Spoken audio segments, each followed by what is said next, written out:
But today, one of the things that I kind of want to highlight is Jonah's response to what the Lord was asking him to do.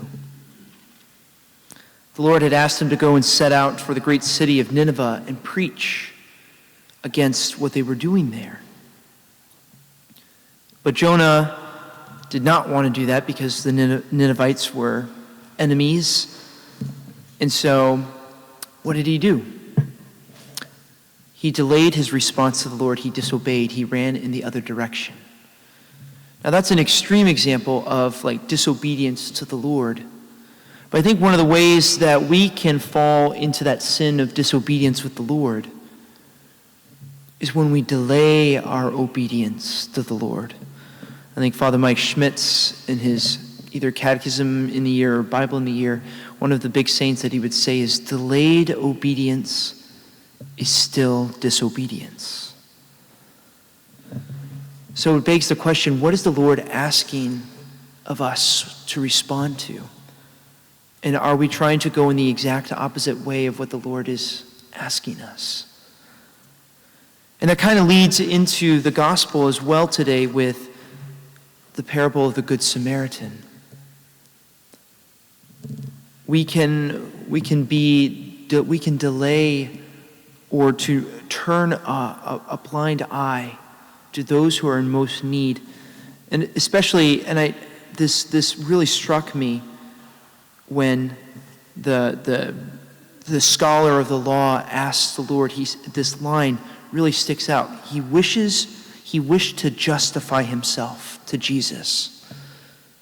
Justifying, okay, I know I love the Lord with all my heart and being and all that stuff. I also love my neighbor.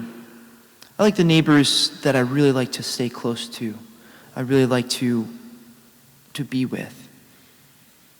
But Jesus is saying, no, that's good in a sense, but I want you to go deeper. I want you to imitate me. I want you to give yourself in the same way that I give myself to you at the altar. So that's one of the challenges that we have today. Now, we do have a feast day today, but we won't talk about Bruno, no. No one got that. Dang it. Okay. Sorry, that's a pop culture reference from a Disney movie. We don't talk about Bruno. But St. Bruno himself was a very wise scholar of the law, but he responded to the prompting of the Lord